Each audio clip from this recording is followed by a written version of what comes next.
Everybody, this is Anthony Sams here. All guns prior to filming have been cleared and checked, and everything is safe. Today I will be talking about how to change base plates on different magazines and what the uses would be for. We are going to start with this M&P Shield, and we're gonna look here. The pinky is, my pinky just hangs off a little bit. So I want to upgrade that, and to do so, I got this nifty little magazine pinky catch for the bottom of your magazine, and it is actually a base plate. To change the base plates on almost, not all, but almost all magazines, pretty much the same. There's usually a button you decompress, push it down a little bit, and then put your finger in the way to slide the base plate the rest of the way off. Otherwise, you're going to be looking for a plate. After you do that, you can just decompress it again. Make sure it's in the right way. Slide that plate on. And it clicks into place, and it's that easy. I got this one on Amazon. It came in a 2-pack, and it was like 15 bucks. So that's pretty nice. It feels like it's polymer. It feels like it's pretty much the same strength as the lower. And it works very nice. Actually, it's very comfortable. So I got that little bit more of a grip. It has a lip on it so that I can really start controlling that recoil a little better on this. So that's the first example. Example 2. I have my TP9 SE Elite, and we have just a regular Canik magazine.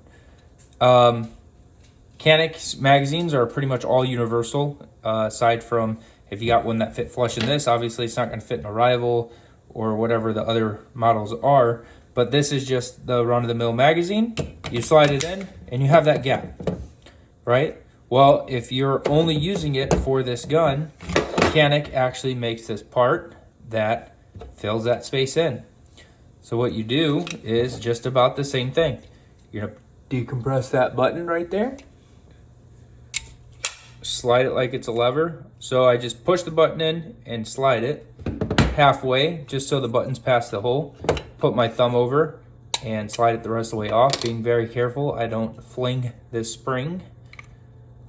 And then you carefully start replacing the replacement piece. Slide it the rest of the way on, and now you have that piece that sits flush on there and runs flush with the magazine, and you really got that comfortable grip now. Especially if you have larger hands like me, you can really grip it. It has pretty good grip on the front. It has grip on the sides. I would like to see it a little more grippy, but for the price, this is just a really good firearm. Last thing for pistol magazines that I want to go over is another reason to switch them out, and this is the CZ Shadow 2.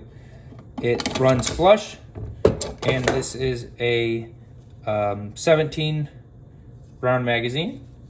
So what I'm going to do is actually it upgrades 2 different things that we haven't talked about. One, this base plate is going to come off, and we're going to replace the whole inside because we're going to do a +2 extension on this. And this type of base plate uses a different type of slide. So you want to pop that out and make sure it sits in this correctly. And then I like to put it in, make sure it's sitting right in there. And then this one's a little different. You make sure this is on the outside. Hold it down with your thumb. I like to push it down with the base plate, and you slide it on. Slowly but surely. And then that's it. Now I have a 2-round extension for my CZ Shadow 2. A couple other things. This is a Strybog magazine, Gren Power Strybog. If you don't know what it is, look it up. They're sweet, sweet guns, especially for the price. They come apart exactly the same. A little more pressure is needed, but pretty much exactly the same.